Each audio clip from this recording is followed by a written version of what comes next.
అదే RTV app వార్తల్ని క్షణాల్లో చదివే అవకాశం ఉంటుంది. ఒక న్యూస్ పేపర్, ఒక టెలివిజన్ ఛానల్ మీ చేతుల్లో ఎప్పుడూ ఉంటాయి. చంద్రబాబు నాయుడు గారు ముఖ్యమంత్రి అయ్యి 2 నెలలు అయింది. 2 నెలలు అయితే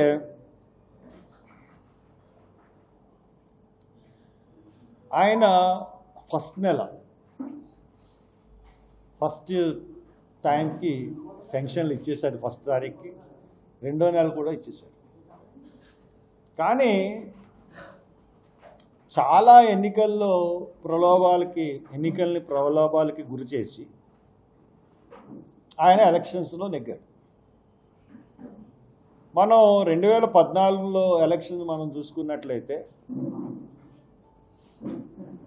ఆయన పెట్టినటువంటి ఎన్నికల ప్రలోభం ఏంటంటే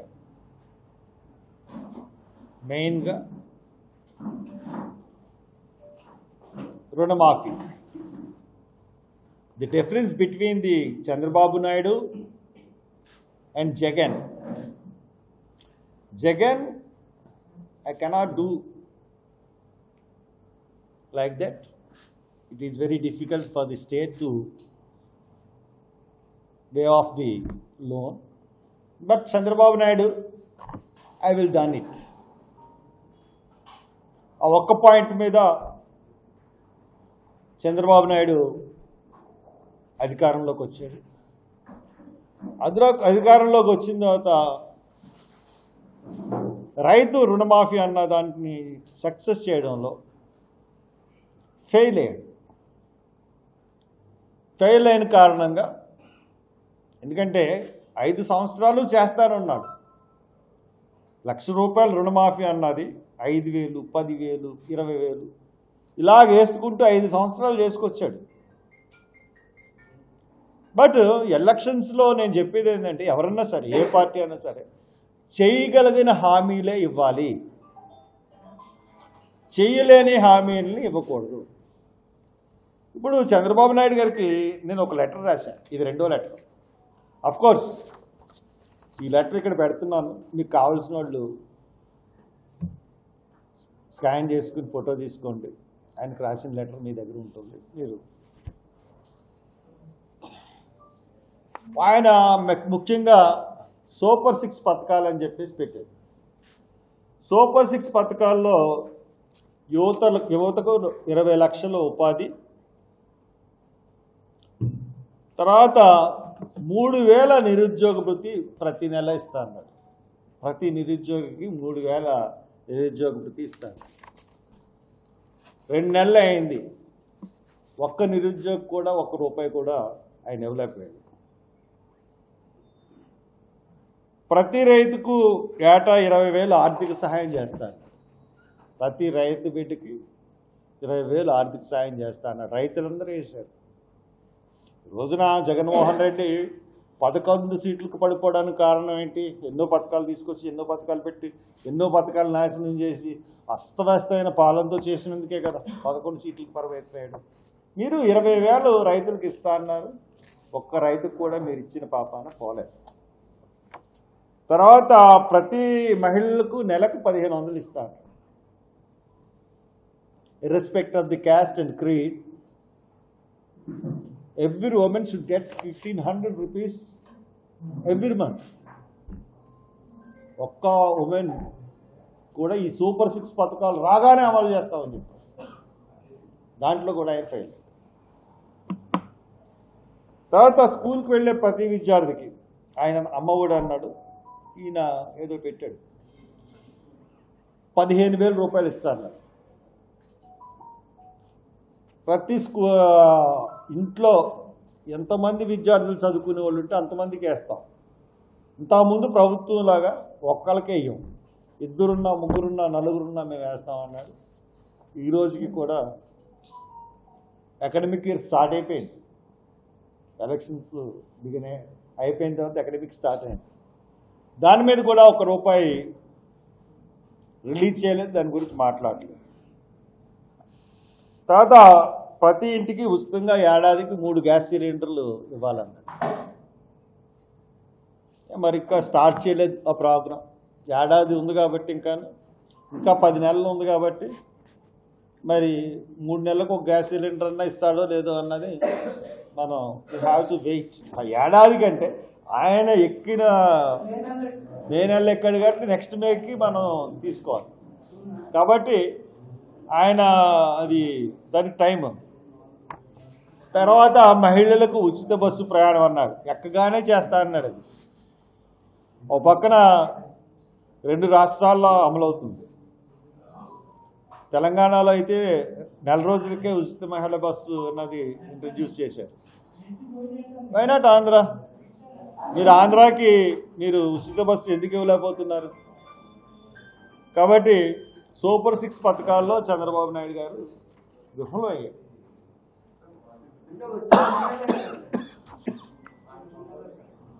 2 నెలలు 15 రోజులు అయింది. బట్ 4 రోజుల్లో ఉచిత బస్సు ఇచ్చింది తెలంగాణ. పెన్షన్ పథకం ఇచ్చిందని నేనే చెప్తున్నాను. అది కాకుండా అన్నా క్యాంటీన్స్ కూడా ఇచ్చింది. ఈ సూపర్ 6లో లేని అన్నా క్యాంటీన్స్ కూడా ఇచ్చింది. తర్వాత చంద్రబాబు చేసిన పనులు జగన్ విదేశీ విద్యా విధానం తీసేసి అంబేద్కర్ విదేశీ విద్యా విధానం పెట్టింది. It's good. అంబేద్కర్ విదేశీ విద్యా విధానం అన్నది నిజంగా అది అందరూ, ఎందుకంటే ఆయన విదేశాల్లో చదువుకున్నాడు, రాజ్యాంగాన్ని రాశాడు. కాబట్టి డెఫినెట్గా అంబేద్కర్ విదేశీ విద్యా విధానం అన్నది కరెక్ట్. దాన్ని తీసేసి జగనన్న విదేశీ విద్యా దీవెనని పెట్టుకోవడం అన్నది ఇట్స్ నాట్ రైట్. కాబట్టి ఆ విషయంలో కూడా మేము హర్షిస్తున్నాం తీసినందుకు. అలాగే కానీ విచిత్రం ఏంటంటే పేరు మార్చాడు చెప్తే ఒక్కరికి 9 పైసా స్కాలర్షిప్ వేయలే. అకాడమిక్ ఇయర్ స్టార్ట్ అయింది. అలాగే వైఎస్ఆర్ హెల్త్ యూనివర్సిటీ అని వాళ్ళు మార్చారు, ఎన్టీఆర్ హెల్త్ యూనివర్సిటీని మళ్ళీ తిరిగి ఈయన మార్చేసుకున్నాడు. కాబట్టి దాంట్లో కూడా అది కూడా మంచి పని కిందే మేము భావిస్తున్నాం. ఎందుకంటే ఎన్టీ రామారావు అన్నది కరెక్ట్ కాదు. ఆయన స్థాపించాడు ఎన్టీ రామారావు కాబట్టి ఆయన పేరే ఉండాలి. మధ్యలో వైఎస్కి పేరు తీసుకొచ్చి ఆయన పేరు పాడు చేసి అది చేయడం అన్నది మేము ఒప్పుకోం. అలాగే జగనన్న విద్యా దీవెన, జగనన్న వసతి విద్యా వసతి, జగనన్న విద్యా కానుక డైరెక్ట్గా స్టూడెంట్స్కి వేసేయడం అన్నది మొదలుపెట్టాడు. ఇవన్నీ పేర్లు మార్చేశారు. చంద్రబాబు నాయుడు వచ్చిందో అన్నిటికీ పేర్లు మార్చేశారు, సంతోషం.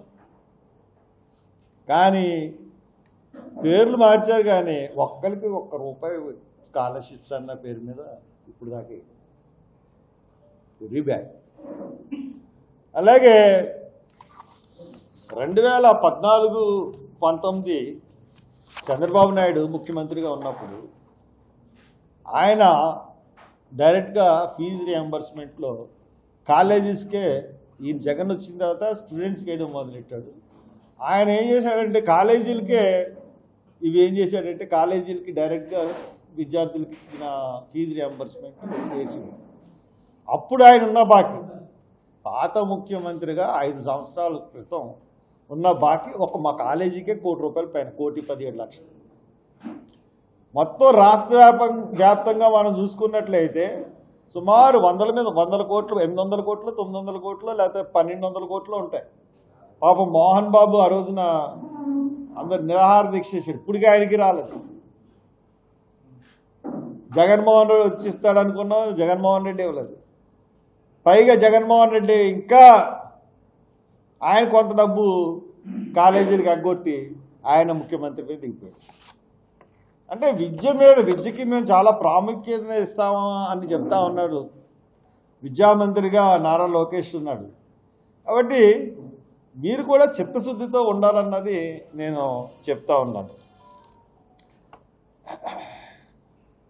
తర్వాత ఎస్సీ బీసీ ఎస్టీలకి మరి లోన్స్ విషయంలో జగన్మోహన్ రెడ్డి ప్రభుత్వం కంప్లీట్గా ఫెయిల్ అయింది. ఎస్సీ కార్పొరేషన్ ద్వారా ఒక్క లోన్ ఇవ్వలేదు, ఎస్టీ కార్పొరేషన్ ద్వారా ఒక్క లోన్ ఇవ్వలేదు, బీసీ కార్పొరేషన్లకి ఒక్క లోన్ ఇవ్వలేదు, అలాగే కాపు కార్పొరేషన్కి ఒక్క లోన్ ఇవ్వలేదు. బట్ మీ విధానం అన్నది మీరు ఇచ్చిన ఇవ్వకపోయినా మీ విధానం ఎంత ఇస్తారు? ఎందుకంటే ఈ సంవత్సరం రావాల్సిన ఫండ్స్ బడ్జెట్లో మీరు బడ్జెట్ పెట్టకపోయినా మీకు వచ్చిన ఇన్కమ్ వచ్చింది కాబట్టి మీరు ఎప్పుడు ఇస్తారో అన్నదన్నా కనీసం అనౌన్స్ చేయమని మేము చెప్తున్నాం. తర్వాత ఇంకొక ముఖ్య ఇదేంటంటే ఫీజు రియంబర్స్మెంట్. 116 జీవో ప్రకారం పీజీ విద్యార్థులకి, ఓన్లీ డిగ్రీ విద్యార్థులకే నేను ఫీజు రియంబర్స్మెంట్ ఇస్తాను, పీజీ విద్యార్థులకు నేను ఫీజు రియంబర్స్మెంట్ ఇవ్వను అని చెప్పేసి ఒక జీవో తీసుకొచ్చాడు జగన్మోహన్ రెడ్డి. దాన్ని తీసుకొచ్చినప్పుడు తెలుగుదేశం ప్రభుత్వం పెద్ద ఎత్తున ఖండించింది. చాలా అన్యాయం, పేద విద్యార్థులకి విద్యని దూరం చేయడమే. నిజంగా నేను కూడా ఆ ఫీజు రియంబర్స్మెంట్, పీజీ విద్యార్థులకి ఇచ్చే ఫీజు రియంబర్స్మెంట్తో నేను చదువుకున్నాను. ఇప్పుడు ఎన్నో కాలేజీలు ఆ ఫీజు అంటే పేద విద్యార్థులకి చదువుని అందరినీ ద్రాక్ష పండులాగా చేసాడు జగన్. మీరు వచ్చి లేదు మీరు నెక్స్ట్ ఇయర్ సంవత్సరాంతానికి ఇవ్వండి ఫీజు రియంబర్స్మెంట్, పీజీలకి మేము ఇస్తాము ఈ సంవత్సరం అని అనౌన్స్ చేస్తే ఈ రోజున పీజీ విద్యార్థులందరికీ చదువుకునే అవకాశం వస్తుంది. కానీ మీరు అది చేయట్లేదు. మీరు ఎంతసేపు అమరావతి లేకపోతే జగన్ ఎక్కడ దొరుకుతాడా ఆ కేసుల గురించి చూడడం తప్పితే మీరు కక్షపూర్తి వ్యవహారం చేయలేదంటే కక్షపూర్తి వ్యవహారమే దాని మీదే దృష్టి పెడతా ఉన్నారు. బట్ పరిపాలన మీద మీరు దృష్టి పెడుతున్నట్టుగా ఎక్కడ మాకు కనపట్లేదు. కాబట్టి ఇది చాలా లోపభూయిష్టంగా ఉంది మీ విధానం. మీరు చేస్తానన్నట్లు కూడా మీరు ఒక ప్రెస్ మీట్ పెట్టి మీకు డబ్బులు ఖర్చు పెట్టాల్సిన అవసరం లేదు కదా. మేము ఈ ఫీజు రియంబర్స్మెంట్ పీజీ విద్యార్థులకు ఇస్తాము, అందుకే ఎందుకు మీరు అనౌన్స్ చేయలేకపోతున్నారు? ఆ ఫీజు రియంబర్స్మెంట్లో ఎస్సీ విద్యార్థులకి సగం సెంట్రల్ గవర్నమెంట్ నుంచి ఫండ్స్ వస్తాయి కదా, సగమే కదా మీరు కట్టుకోవాల్సింది. ఒక అనౌన్స్మెంట్కి ఎందుకు ఇవ్వలేకపోతున్నారు? పేర్లు మార్చేయడానికి డబ్బులు అవసరం ఉండదు కాబట్టి పేర్లు మార్చేశారు. అలాగే ఆరోగ్యశ్రీ పేరు మార్చేశారు. మంచిదే, అసలు ఆరోగ్యశ్రీ పేరు రాజీవ్ ఆరోగ్యశ్రీ. దానికి ఈయన వచ్చినప్పుడు ఆయన పార్టీ పేరు, ఆయన పార్టీ ఈయన పేరు, ఇలాగ మళ్ళీ ఇంకో పార్టీ, ఇలాగా రకరకాలుగా చేసుకుని వచ్చేసారు. ఇకపోతే ఇంకొక అభియోగం ఏంటంటే నేను తెలుగుదేశం నుంచి చెప్తున్నది, 5 మెడికల్ కాలేజీలు పెట్టారు మనకి. 5 మెడికల్ కాలేజీల్లో ఒక్కొక్క కాలేజీలో రాజమండ్రిలో కూడా మనకు ఒక కాలేజీ ఉంది. ఆ రాజమండ్రిలో కాలేజీలో 150 సీట్లు ఉన్నాయి. 150 సీట్లో 15% సీట్స్ సెంట్రల్ రిజర్వేషన్ అని చెప్పేసి వాళ్ళు పెట్టారు. సెంట్రల్ రిజర్వేషన్ అంటే స్పోర్ట్స్ కోటా అని కొన్ని కోటాలు ఉంటాయి, నాన్ లోకల్ కోటా, తక్కిన స్టేట్ విద్యార్థులకు నాన్ లోకల్ కోటా అన్నీ కలిసి 15% ఉంటాయి. ఎన్సీసీ కోటా లేకపోతే స్పోర్ట్స్ ఇవన్నీ ఉంటాయి. దాని ప్రకారం 22 సీట్లు పోతున్నాయి. 150 సీట్లు 22 సీట్లు పోతున్నాయి. అంటే 122 సీట్లు పోతే 128 సీట్లు ఉంటాయి మన స్టేట్ రిజర్వేషన్స్. ఈ 128 సీట్లలో 2 భాగాలు చేశారు. 64 ఒక భాగం, 64 ఒక భాగం. యాక్చువల్గా మనం as per the government colleges central reservation system as per the కాన్స్టిట్యూషనల్గా అడ్మిషన్స్ చేయాలంటే ఈ 64 సీట్లు రిజర్వేషన్కి పోతే ఈ 64 సీట్లు మెరిట్ స్టూడెంట్స్కి రావాలి. ఎందువల్లంటే ఎస్సీస్కి 15%, ఎస్టీస్కి 7.5%, బీసీస్కి 27%. తర్వాత ఈ దాని ప్రకారం 64 సీట్లు ఈ రిజర్వేషన్స్కి వెళ్ళిపోతాయి. ఈ 64 సీట్లు మెరిట్కి వెళ్తాయి. కానీ జగన్మోహన్ రెడ్డి ఏం చేశాడంటే ఈయన మీద ప్రాసిక్యూషన్ చేయాలి. ఎందుకంటే రాజ్యాంగంగా ఉన్న రిజర్వేషన్ని గవర్నమెంట్ కాలేజీలు అమలు చేయకుండా ఈ 128 సీట్లని 2 విభాగాల కింద విభజించాడు. ఆయన ఉద్దేశం ఏంటంటే ఫీజు రియంబర్స్మెంట్ తీసేయడంలో కానీ ఇది పెట్టడంలో కానీ డబ్బులు ఉన్న వాళ్ళే చదువుకోవాలి ఉన్నత విద్య, డబ్బులు లేనివాడు చదువుకోకూడదు అన్నది ఆయన మోటివ్.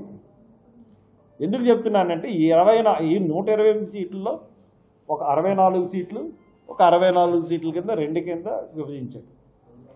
ఈ 64లో ఈ సెకండ్ 64లో ఏం చేశాడంటే 35% self finance NRI or management quota 64 అంటే డబ్బులు. దీనికి సెల్ఫ్ మేనేజ్మెంట్కి ఎంత పెట్టాడు ఫీజు? 12 లక్షలు పెట్టాడు పర్ ఇయర్ ఎంబీబీఎస్కి. ఎన్ఆర్ఐలకి మేనేజ్మెంట్ కోటాకి ఎంత పెట్టాడంటే 20 లక్షలు పెట్టాడు 15 సీట్లకి. అంటే 15 సీట్లు అంటే 15% అంటే 10 సీట్లు 20 లక్షలు పెట్టాడు. 24 సీట్లు సెల్ఫ్ ఫైనాన్స్కి 12 లక్షలు పెట్టాడు. ఈ సెల్ఫ్ ఫైనాన్స్లో కానీ దీంట్లో కానీ ఏం రిజర్వేషన్స్, నథింగ్, మెరిట్ ఏమి ఉండదు. తక్కువ 164 రిజర్వేషన్స్ పెట్టి రిజర్వేషన్స్ పెట్టి 15% ఎస్సీస్, 7.5% ఎస్టీస్, 7.5% ఎస్టీస్ అయిన తర్వాత 27% బీసీస్ పెట్టి అంటే సీట్లు ఎన్ని అయినాయి? 34 సీట్లే, 32 సీట్లే ఈ 3 వర్గాలు. 32 సీట్లు అయితే 32 మెరిట్కి ఇచ్చాడు, 32 రిజర్వేషన్ ఇచ్చాడు. ఒక మెడికల్ కాలేజీలో రిజర్వేషన్ విద్యా విధానాన్ని తోసి కాదని అతని ఇష్టం వచ్చినట్టు జీవోలతో రాజ్యాంగాన్ని ధిక్కరించి జగన్మోహన్ రెడ్డి అడ్మిషన్లు చేస్తే కొంతమంది హైకోర్టుకి వెళ్ళారు. అడ్మిషన్లు అయిపోయినాయి, ఫస్ట్ ఇయర్ ఎగ్జామ్స్ అయిపోతున్నాయి, ఇంకా హైకోర్టులో వాదనలు జరుగుతూ ఉన్నాయి. చంద్రబాబు నాయుడు ఈ విషయం మీద పెద్ద ఎత్తున ఎగిసిపడ్డాడు. What is this? గవర్నమెంట్ కాలేజీలో ఈ రకంగా చేస్తారా? ఎవరు అధికారం ఇచ్చారు ఇష్టానుసారంగా చేయడానికి? పేద విద్యార్థులకి మెరిట్కి ద్రోహం చేస్తాను. మెరిట్ విద్యార్థులు 32 సీట్లు కోల్పోయారండి ఒక్కొక్క కాలేజీలో. అంటే 5 కాలేజీలో మీరు చూడండి ఎన్ని సీట్లు కోల్పోయారు? 350 సీట్లు కోల్పోయారు.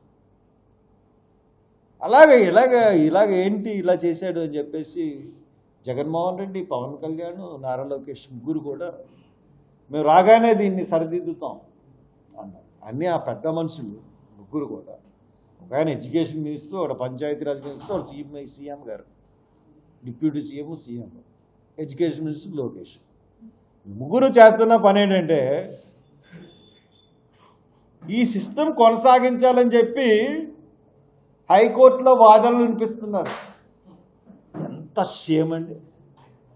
ఎంత సిగ్గు లేకుండా, ఎంత నిజాయితీ లేకుండా, ఎంత నీతి నియమాలు లేకుండా మీరు హైకోర్టులో జగన్మోహన్ రెడ్డి పెట్టిన విధానానికి సపోర్టింగ్గా వాదనలు వినిపిస్తున్నారంటే shame on your part mister Chandrababu Naidu. నిన్ను ప్రజలు మళ్ళీ నిన్ను క్షమిస్తారని అనుకోక. It's very very very very bad. ఇప్పుడు మనకి ఎందుకు చెప్తున్నానంటే ఇటువంటి ప్రామిసులు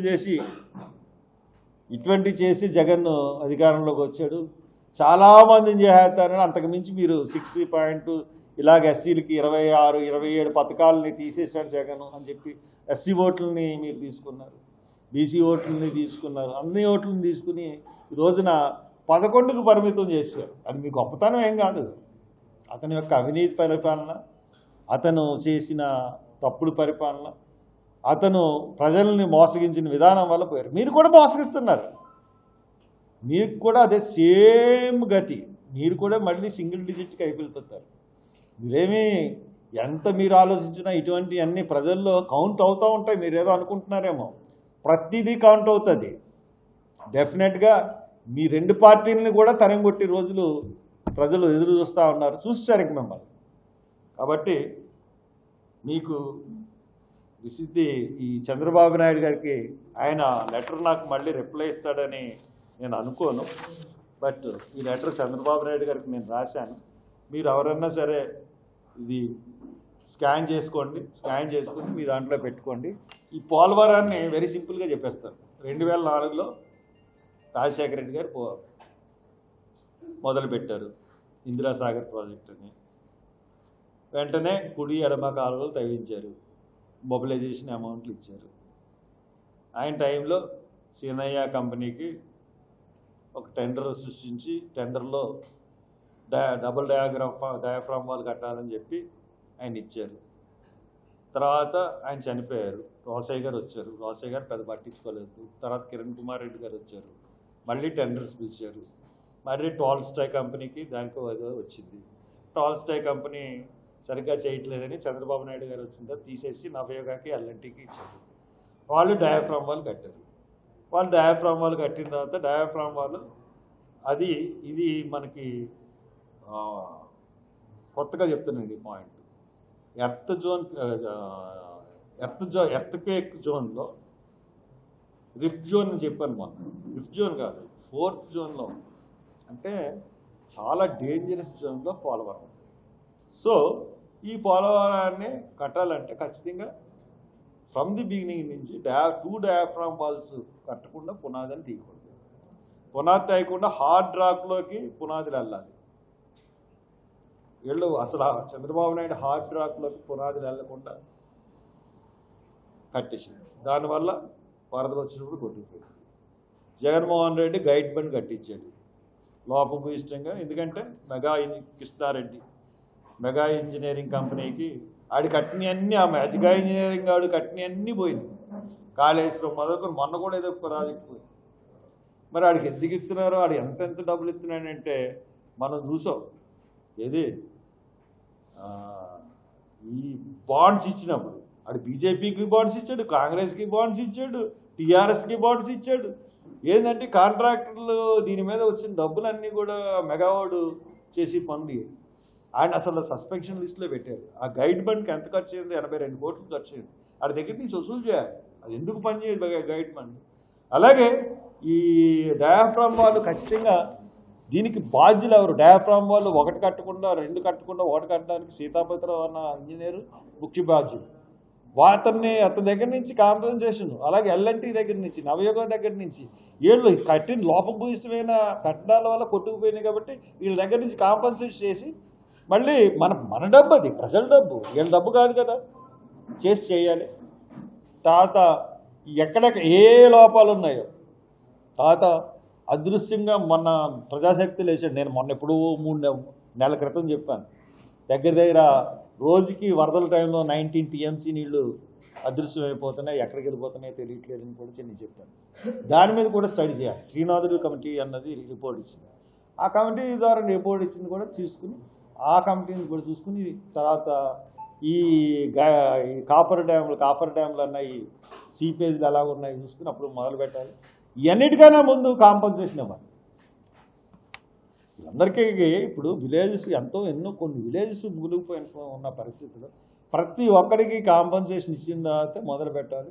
ముందుగా ఈ అవకతవకల మీద ఒక దర్యాప్తు సంస్థతో దర్యాప్తు జరిపి ఎవరెవరు దేనికి బాధ్యులు, ఎవరెవరు డబ్బు ఎంత వేస్ట్ పెట్టారు అన్న కమిటీ వేయమని చెప్పి నేను ప్రైమ్ మినిస్టర్కి ఒక లెటర్ రాశాను.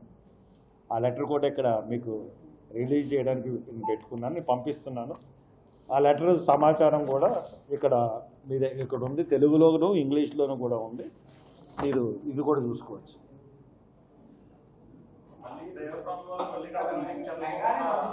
డయాఫ్రామ్ వాళ్ళు కొట్టుకుపోయింది కాబట్టి డయాఫ్రామ్ వాళ్ళు కట్టాలంటే ఇప్పుడు ఏం చేయాలి? డబుల్ డయాఫ్రామ్ వాళ్ళు కట్టాలి.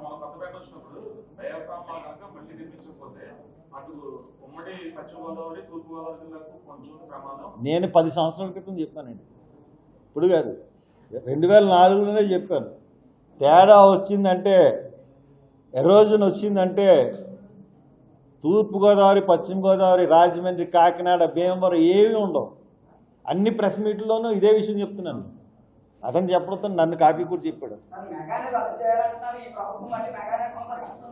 అదే మరి కమిషన్లు బాగా ఇస్తుందండి మెగా.